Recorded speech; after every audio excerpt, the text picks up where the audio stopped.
Very good morning to all of you. Welcome you all in class 12 economics. So as you know that from the previous few classes we are continuously studying the chapter of your macroeconomics, chapter 9, that is excess demand and the deficient demand. Okay. So in the last class we have already completed the topic that is what is the meaning of the excess demand, or excess demand is also known as the inflationary gap. Next we have discussed what are the different causes of the excess demand. Okay. Next, impact of the excess demand we have already discussed. Next we have started the meaning of the deficient demand or the deflationary gap. So when we talk about the meaning of the deficient demand or deflationary gap, is simply when the aggregate demand is less than the aggregate supply, or the actual AD is the less than the required AD. That situation is called as the deficient demand or the deflationary gap. After that we have discussed the causes of the deficient demand, so in which all the components like there will be a decrease in the consumption expenditure, decrease in the investment expenditure, decrease in the government expenditure, as well as decrease in the export. And last of the deficient demand is the impact of the deficient demand. So when we talk about the impact on employment, so the employment in an economy is decreased. Impact on output, so there is all continuously fall in investment, so there will be no change in the output continuously falling. Next, impact on the prices. So impact on the prices, there is situation of the excess supply in the economy, so that the price of the commodity is continuously falling, and it leads to the deflation or the deflationary gap in the economy, right? Next we have started to study the policy measures to control the excess demand or the deficient demand. Okay. So two policies measures to solve the problem of the excess demand or the deficient demand is that is fiscal policy or the monetary policy, right? So fiscal policy simply means it is the policy refers to it is the budgetary policy of the government, or we can say that the policy which is related to the government revenue and expenditure of the government with a view to control the problem of the excess demand and the deficient demand, right? So there are different instruments of the fiscal policy like government revenue, government expenditure, or the spending. So in the government revenue we have discussed or studied in the last class, that is taxes, public debt, and the deficit financing. Okay. So tax, what is tax? Tax is a compulsory payment which is made to the government according to the prescribed laws. Okay. So taxes are of two types. First one is direct tax and the second one is indirect tax. So what is direct tax? Direct tax are those tax whose burden or incidence we can't shift to the another one. And when we talk about the indirect tax, so in this the burden or the incidence we can shift to the another one. Next, that is public debt or the borrowing. So public debt or the borrowing, it refers to the borrowing by the government. Okay, by the government from the public through the issuing the different kind of securities. Next, that is deficit financing. Deficit financing means it refers to the issuing of the new currency by the central bank in order to buy the central government. So from this there is increase in the money supply in the economy. All these are the public revenue. Next, that we have discussed in the last class, that is fiscal instrument, which is related to the government expenditure to control the for the government spending. So basically the government do expenditure on the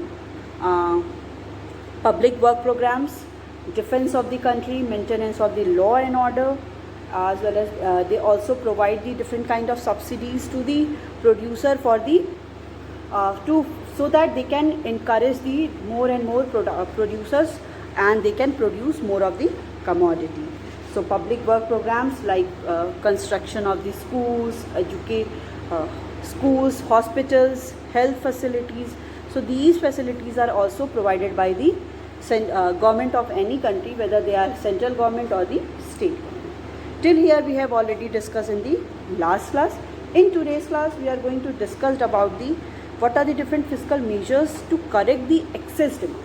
Okay, when there is excess demand in the economy, अगर economy में क्या है excess demand की situation आ जाती है तो हम इन situation को कैसे कंट्रोल करेंगे with the help of fiscal measures, so in which we have to discuss the government revenue and the government expenditure. So in the government revenue we will discuss about the taxes, public debt, as well as the deficit financing, as well as we will also complete or the study about the topic that is fiscal measures to control the excess demand by the government expenditure. Okay, so let's get start with the topic that is fiscal measures to control the excess demand condition or the inflationary gap in the situation. So let's get started. That is fiscal measures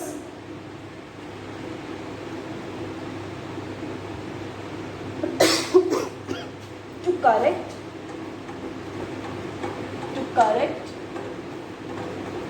excess demand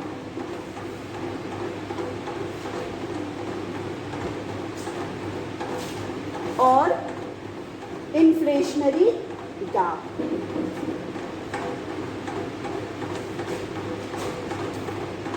Okay, so the following measures bring down aggregate demand from AD1 to AD0. आपको याद होगा कि जो difference हो गया था किसका, actual AD और रिक्वायर्ड AD का, वो ज़्यादा हो गया था ना. Actual AD becomes more than the required AD.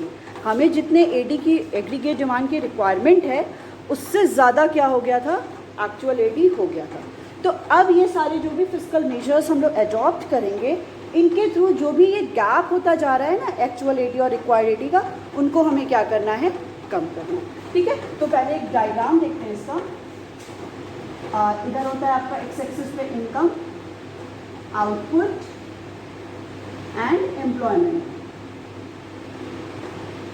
On Y axis we will take AD और AS, एग्रीगेट डिमांड और aggregate supply. So the AS curve will start from the origin. जो एग्रीगेट सप्लाई कर्व होता है वो origin से start होता है. You know very well why. Okay, तो ये हो गया आपका AS एग्रीगेट सप्लाई. ये 45 डिग्री लाइन होती है जो ये शो करती है कि जो भी एक्स एक्सिस है और जो वाई एक्सिस है वो क्या होते हैं, एक दूसरे के इक्वल होते हैं. और नेक्स्ट हम लोग ड्रॉ करेंगे that is aggregate demand curve, AD 0 ले रहे हैं इसको.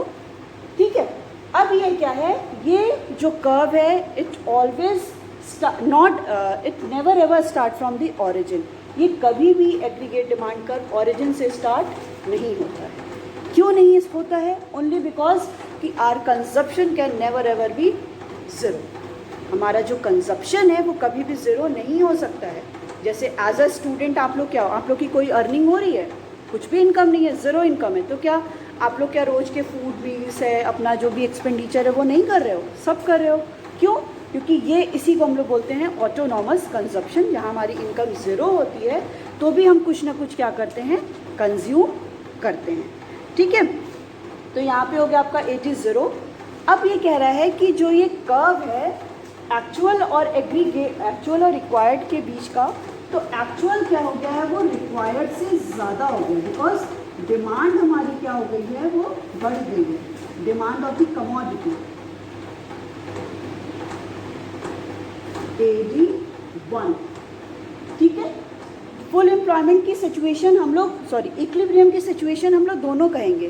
दोनों ही क्या इक्विलिब्रियम की सिचुएशन है. ये हो गया आपका इक्विलिब्रियम की सिचुएशन हो गई. ठीक है, ये जो पॉइंट है that is E. But equilibrium अब क्या हो रहा है, वो बियॉन्ड दी फुल एम्प्लॉयमेंट की सिचुएशन पे हो रहा है. इस पॉइंट पे अब इक्विलिब्रियम हो गया दैट इज E1. E1 यहाँ पे क्या हो गया है, full employment beyond the full employment की सिचुएशन पे हो गया है.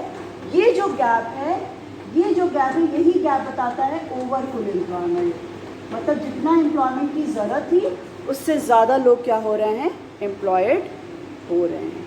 ठीक है, so this is over full employment of the resources. That is taxes की तो टैक्स क्या है? Tax is the compulsory payment which is made to the government on which it is imposed, जिस पे ये इम्पोज किया गया है। फिर कह रहा है कि to control the excess demand, अगर हम लोग को टैक्सेस को क्या करना है, टैक्सेस के थ्रू जो एक्सेस डिमांड की कंडीशन है उसको अगर हम लोग को कंट्रोल करना है तो हमें क्या करना पड़ेगा? क्या हम लोग टैक्स को बढ़ाएंगे, इंक्रीज करेंगे, या तो हम लोग टैक्स को डिक्रीज करेंगे। ठीक है, अब यहाँ पे कह रहा है कि the government should impose new taxes and raise the rate of the existing rates taxes, मतलब कि टैक्स के फॉर्म में अगर हम लोग को एक्सेस डिमांड की कंडीशन को सही करना है और इन्फ्लेशनरी गैप को सही करना है तो गवर्नमेंट क्या करेगी? इस केस में टैक्स को बढ़ा देगी।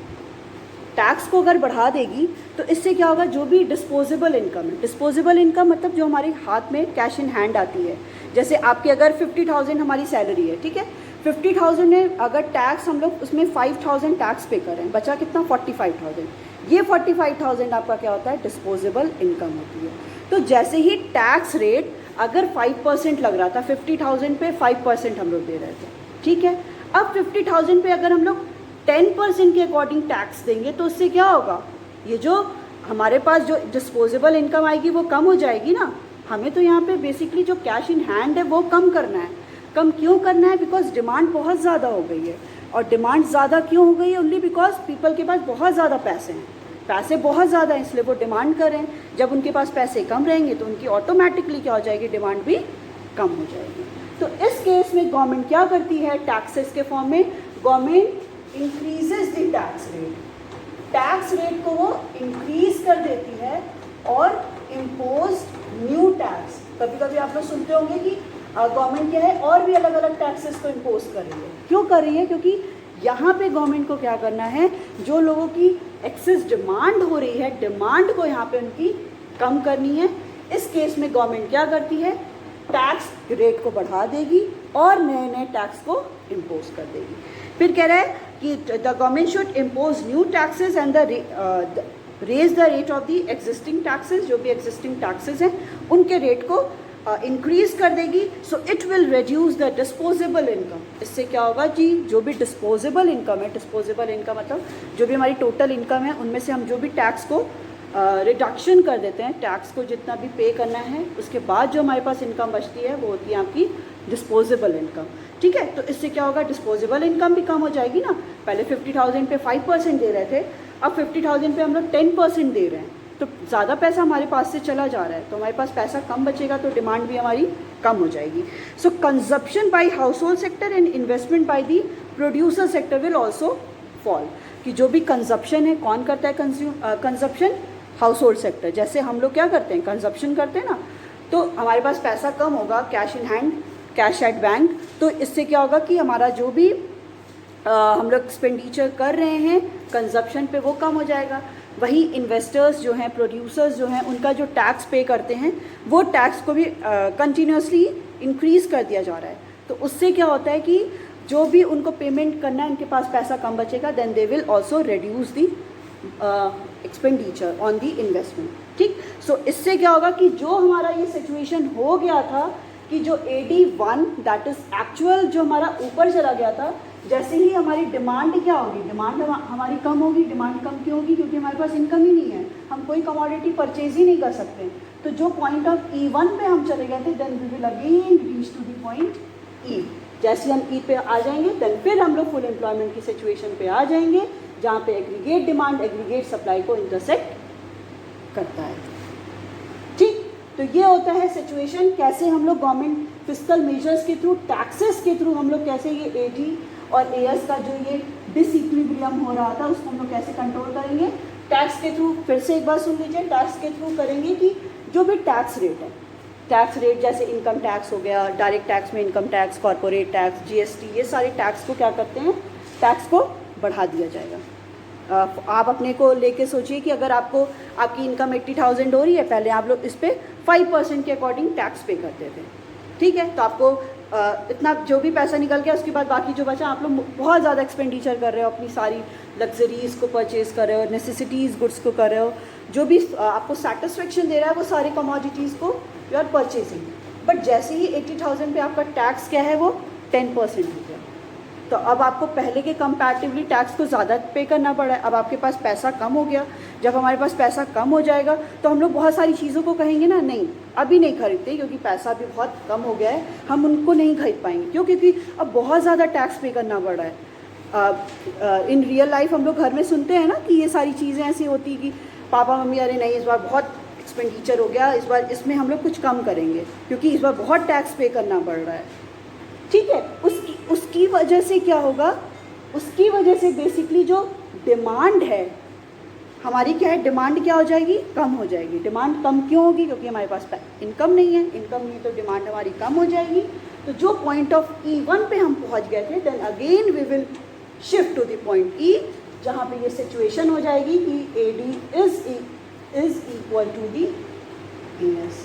AD किसके इक्वल है? एग्रीगेट सप्लाई के इक्वल है। तो ये टैक्स के थ्रू हम लोग सही किए। नेक्स्ट आता है that is public debt. Public debt is simply borrowings.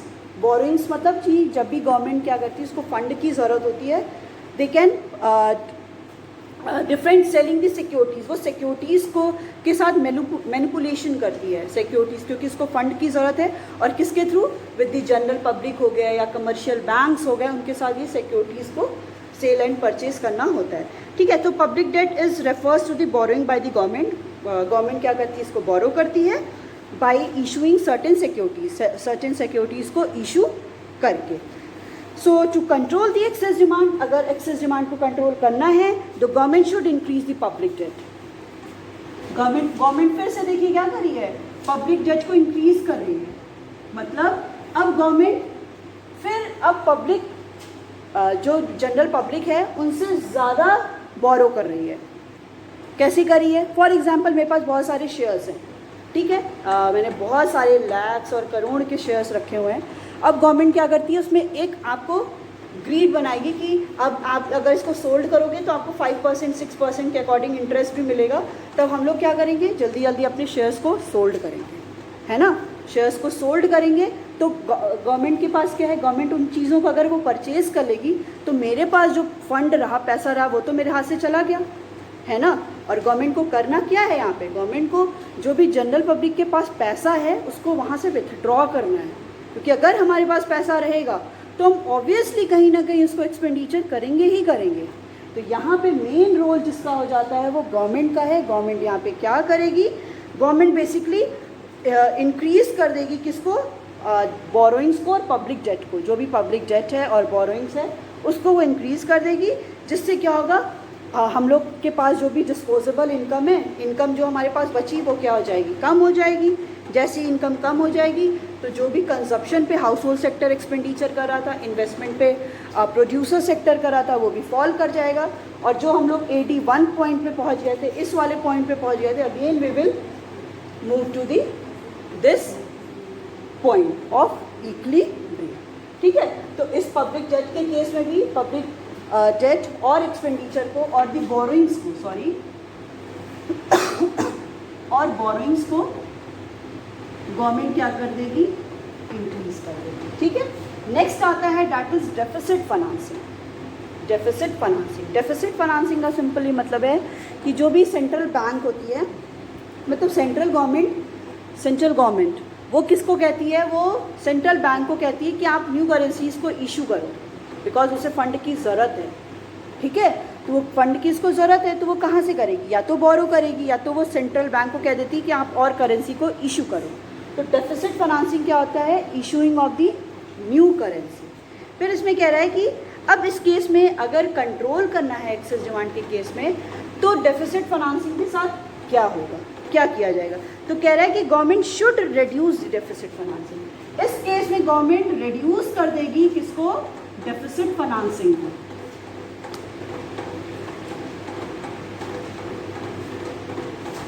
ठीक है, गवर्नमेंट क्या कर देगी, डेफिसिट फाइनेंसिंग को रिड्यूस कर देगी। So it will reduce the supply of money. हम लोगों ने मनी सप्लाई पढ़ा है ना, money supply simply means total stock of money which is circulating in an economy at a point of time. किसी भी पॉइंट ऑफ टाइम में money कितना, इकॉनमी में कितना मनी सर्कुलेट हो रहा है, किस फॉर्म में, कैश के फॉर्म में, डिमांड ड्राफ्ट के फॉर्म में, ये सब के फॉर्म में। जो भी कैश में हम लोग क्या लेते हैं, करेंसी के फॉर्म में। करेंसी में हम लोग नोट भी ले लेते हैं, कॉइन्स भी लेते हैं, तो उनके फॉर्म में और डिमांड ड्राफ्ट के फॉर्म में पर्टिकुलर पॉइंट ऑफ टाइम में कितना मनी क्या हो रहा है इकॉनमी में सर्कुलेट हो रहा है, उसी को हम लोग बोलते हैं money supply, that we have already discuss in chapter 4 money. Okay, so in the case of deficit financing, to control the excess demand, the government will reduce the deficit financing. It leads to the decrease in the supply of money. जैसे economy में supply of money कम होगा, लोगों की income भी क्या हो जाएगी, supply हो ही नहीं रहा है, कुछ भी गवर्नमेंट एक्सपेंडिचर कर ही नहीं रही है, मनी इकॉनमी में है ही नहीं, तो लोगों के पास जो भी मनी है, डिस्पोजेबल इनकम है, वो भी कम हो जाएगी. कंजप्शन जो कर रहा है household sector as well as basically investment जो कर रहा है producer sector, it will also be, ये भी फॉल कर जाएगा. फिर जो हम लोग पॉइंट E1 पॉइंट पे चले गए थे, फिर again we will move to the point E. So through which the government can control the situation of the excess demand. कैसे? फिस्कल मेजर्स में गवर्नमेंट रेवेन्यू के फॉर्म में, ठीक है, ये सारे क्या है, गवर्नमेंट रेवेन्यू के फॉर्म में, ठीक है. गवर्नमेंट रेवेन्यू के फॉर्म में गवर्नमेंट क्या करेगी, टैक्सेस के थ्रू टैक्स को इंक्रीज कर देगी और न्यू टैक्स को इम्पोज कर देगी, जिससे क्या होगा कि डिस्पोजेबल इनकम क्या हो जाएगी, कम हो जाएगी. डिस्पोजेबल इनकम कम होने का मतलब है कि जो भी कंजप्शन पे हाउस होल्ड सेक्टर और जो भी इन्वेस्टमेंट पे प्रोड्यूसर सेक्टर इन्वेस्ट कर रहा था वो कम हो जाएगा. फिर जो हम लोग पॉइंट E1 पे चले गए थे, then we will again move to the point E. Next है पब्लिक डेट. पब्लिक डेट का मतलब है पब्लिक डेट मीन्स बोरोइंग्स करना. कौन करता है, सेंट्रल गवर्नमेंट करती है बाय द जनरल पब्लिक से थ्रू इशूइंग दी सिक्योरिटीज़ को इशू करके. इस केस में गवर्नमेंट क्या करेगी, अपने बोरोइंग्स को बढ़ा देगी, ठीक है. जब बोरोइंग्स को बहुत ज़्यादा बोरो करने लगेगी तो जो भी मनी है, डिस्पोजेबल इनकम है, वो कम हो जाएगा. जैसे ही वो कम होगा तो कंजप्शन जो हाउस होल्ड सेक्टर कर रहा है और इन्वेस्टमेंट जो प्रोड्यूसर सेक्टर कर रहा है, it will also fall. Then again we will move to the point E. Next है and the last in the government revenue, that is deficit financing. Deficit financing simply means that issue of the new currency by the central bank. In that case, in the case of the controlling the excess demand, so it will decrease the government will decrease the deficit financing. Government deficit financing को decrease कर देगी. इससे क्या होगा कि जो भी economy में मनी सप्लाई हो रहा है वो भी कम हो जाएगा. मनी सप्लाई कम होने का मतलब है डिस्पोजेबल इनकम भी कम हो जाएगा, एंड डिस्पोजेबल इनकम का कम होने का मतलब है कि consumption by household sector and investment by the producer sector, it will also fall, and then again we reach to the point of E instead of E1. So first line आपको लिखना है, again जो सारी lines है ना वो आपको वही सेम सब में कॉपी कर देना है कि डिस्पोजेबल इनकम कम होगी, कंजप्शन और इन्वेस्टमेंट कम होगा, और फिर हम लोग उस पॉइंट पे पहुँच जाएंगे. अब जो आता है fiscal measure related to the government expenditure, कि गवर्नमेंट एक्सपेंडिचर के थ्रू एक्सेस डिमांड और इन्फ्लेशनरी गैप को कैसे हम लोग सही करेंगे.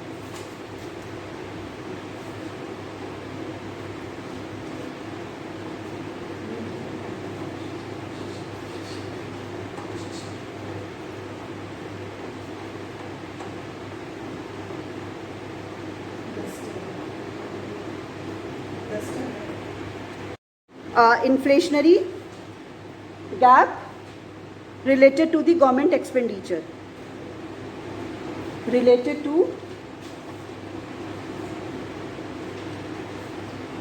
government expenditure और गवर्नमेंट स्पेंडिंग. इसको स्पेंडिंग भी बोलते हैं. स्पेंडिंग मीन्स कि गवर्नमेंट क्या करती है, स्पेंड करती है. ये बहुत सिंपल सा है, सिंपल सा यही है, क्योंकि इन the case of government expenditure क्या होता है, गवर्नमेंट एक्सपेंडिचर मतलब government do the expenditure on education, health, public work program, as well as defense, maintenance of the law and order, providing the different kinds of the subsidies to the producers to encourage the production. Okay, so in the case of to control the excess demand, what the government will do to control excess demand. Access demand के case में government क्या करेगी, government जो भी expenditure है इसको कम कर देगी. कैसे, जैसे गवर्नमेंट अभी क्या करती है, उसको डिफरेंट एक्सपेंडिचर कर रही है. किस पे कर रही है, कंस्ट्रक्शन करा रही है, किसका, डैम का, ब्रिजेस का, स्कूल्स का, हॉस्पिटल्स का। तो इससे क्या हो रहा है, इससे बेसिकली जो भी एक्सपेंडिचर करेगी गवर्नमेंट, तो इसके लिए कुछ भी प्रोडक्शन करना पड़ेगा। प्रोडक्शन करने के लिए एम्प्लॉयमेंट अपॉर्चुनिटीज़, क्योंकि जो भी कंस्ट्रक्शन हो रहा है डैम का, ब्रिजेस का, तो ये तो कोई थ्रू दी पीपल होगा। जब वो लोग काम करेंगे तो उनको क्या मिलेगा, पैसा मिलेगा, रेवेन्यू मिलेगा ना, अर्न होगा। जब उनके पास इनकम आएगी तो वो क्या करेंगे, फिर एक्सपेंडिचर करेंगे, फिर डिमांड बढ़ जाएगी, फिर हम लोग तो और आगे चले जाते रहेंगे ना। डिमांड हम लोग 81 से 82, 83, 84 बहुत ज़्यादा एक्सेस डिमांड होती चली जाएगी। तो उस केस में गवर्नमेंट क्या करती है, एक्सेस डिमांड को कंट्रोल करने के लिए गवर्नमेंट एक्सपेंडिचर अपना कम कर देती है। गवर्नमेंट जो भी कंस्ट्रक्शन करवा रही थी, डैम का, ब्रिजेस का, स्कूल्स का, हॉस्पिटल्स का, ये सारा क्या कर देगी, वो हैम्पर्ड और स्टॉप कर देगी कि कुछ भी वो अब इन्वेस्टमेंट और एक्सपेंडिचर नहीं करेगी। जब गवर्नमेंट कुछ भी एक्सपेंडिचर नहीं करेगी तो अल्टीमेटली कोई भी जॉब अपॉर्चुनिटीज़ जनरेट नहीं होंगी।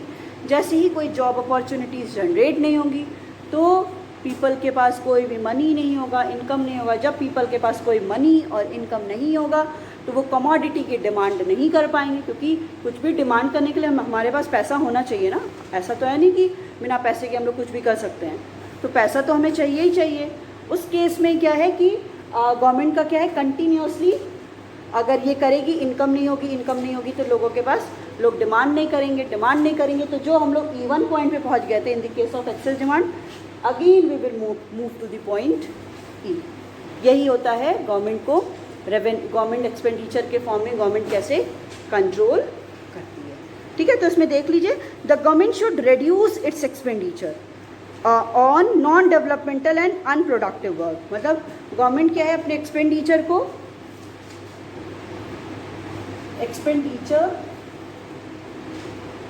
will reduce basically on the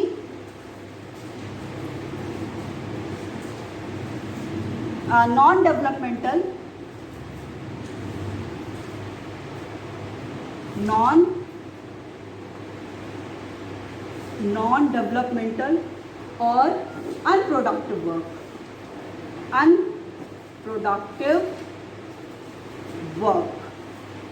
ठीक है। जो भी नॉन डेवलपमेंट है, डेवलपमेंट के लिए ज़रूरी नहीं है, और जो अनप्रोडक्टिव वर्क्स हैं उन पे गवर्नमेंट क्या कर देगी, अपने एक्सपेंडिचर को रिड्यूस कर देगी। So it will reduce the supply of money. इससे क्या होगा, supply of money will also be reduce, fall कर जाएगा। So it will reduce the level of AD. जो भी एडी हमारा E1 पे चला गया था, ये वाला पॉइंट, फिर वो अगेन किस पे आ जाएगा, E पॉइंट पे आ जाएगा। सो दैट इससे क्या हो जाएगा, it will help to correct the excess demand condition और the inflationary gap condition in an economy. इससे क्या होगा, इकॉनमी में जो भी कंडीशन हो गई थी एक्सेस डिमांड की, वो क्या हो जाएगी, करेक्ट हो जाएगी। ठीक है, so this is your fiscal measures to control the excess demand और इन्फ्लेशनरी गैप। ठीक है, एक्सेस डिमांड और इन्फ्लेशनरी गैप को कंट्रोल करने के लिए गवर्नमेंट क्या करती है। ओके, सो अब अगर जब हम लोग पढ़ेंगे fiscal measures to correct the deficient demand और the deflationary gap, so it will become just opposite to the excess demand और द इन्फ्लेशनरी गैप। उसका ये एकदम अपोजिट हो जाएगा। कैसे अपोजिट होगा, मतलब कि उसमें हम लोग ने देखा कि जब इकॉनमी में क्या है, situation of the excess demand और इन्फ्लेशनरी गैप, तो AD, actual AD become more than the required AD. So first of all आज हम लोग इसको थोड़ा सा रिकैप्चुलेट नहीं, एक समराइज्ड वे में पढ़ लेते हैं। कल जब हम लोग इसको और ब्रॉड वे में पढ़ेंगे। ठीक है, तो अगर ये कंसेप्ट है, अगर हम लोग डिफ्लेशनरी गैप की बात करते हैं, डिफ्लेशनरी गैप, तो इसमें क्या होगा, आपका AS curve and this is your AD curve, AD 0। अब यहाँ पे क्या होता है कि जो एक्चुअल AD होता है वो रिक्वायर्ड AD से कम हो जाता है। मतलब अब जो इक्विलिब्रियम पॉइंट बन रहा है, डिमांड क्या हो गई है, वो कम हो गई है। जितनी हमें रिक्वायरमेंट थी, रिक्वायरमेंट हमें इतनी की है, बट एक्चुअली में लोग डिमांड कितनी कर रहे हैं, इतनी की कर रहे हैं। So this point is the point of equilibrium, but now new point of equilibrium we found, that is E1। तो ये जो सिचुएशन अगर इकॉनमी में हो जाती है इस सिचुएशन को हमें कैसे ठीक करना है, with the help of the different fiscal measures, income, output and employment. Here we will take AD/AS, aggregate demand और एग्रीगेट सप्लाई को हम लोग यहाँ पे लेते हैं. ठीक है, यहाँ पे वो सिचुएशन जो हो जाती है बेसिकली क्या है कि यहाँ पे ये पॉइंट ऑफ इक्विलिब्रियम है जहाँ पे होना चाहिए. This is the idealistic situation जहाँ पे AD is equal to AS corresponding to the full employment. Economy में फुल एम्प्लॉयमेंट भी होना चाहिए. यहाँ पे भी आप देख रहे हो कि AD AS के इक्वल है. हम ये नहीं कहेंगे कि AD is not equal to AS. यहाँ पे भी है, but under employment of the resources. जो भी रिसोर्सेज अवेलेबल हैं उनका प्रॉपरली यूटिलाइजेशन हो ही नहीं रहा है, वो सारे अंडर एम्प्लॉयड रह जा रहे हैं. तो इस पॉइंट पे आना है, आ गए हैं अगर हम, तो हमें अगेन इस पॉइंट पे रीच करना है, पॉइंट E पे. तो कैसे जो डिफरेंट फिस्कल मेजर्स हैं, फिस्कल पॉलिसीज़ के थ्रू हम कैसे अगेन उस पॉइंट पे पहुंचने वाले हैं, इसमें हम लोग डिफ्लेशनरी गैप और डिफ्लेशन में हम लोग डिस्कस करेंगे. और दी डेफिशिएंट डिमांड में तो जो टैक्स हम लोग उस केस में क्या कर दे रहे थे, टैक्स इंक्रीज़ हो जा रहा था, तो अब इसमें क्या होगा, टैक्स डिक्रीज़ होगा. पब्लिक डेट इंक्रीज़ हो जा रहा था तो पब्लिक डेट डिक्रीज़ हो जाएगा. डेफिसिट फाइनेंसिंग उस केस में फॉल कर रही थी, यहाँ पे हम लोग डेफिसिट फाइनेंसिंग को क्या कर देंगे, राइज कर देंगे. गवर्नमेंट एक्सपेंडिचर एक्सेस डिमांड के केस में फॉल करना पड़ रहा था टू कंट्रोल और to correct the situation, but यहाँ पे हम लोग राइज कर देंगे. Okay, so this is all the gist of your fiscal measures to correct the deficient demand or the deflationary gap. In the next class we will discuss all these one by one in very broader term. Thank you.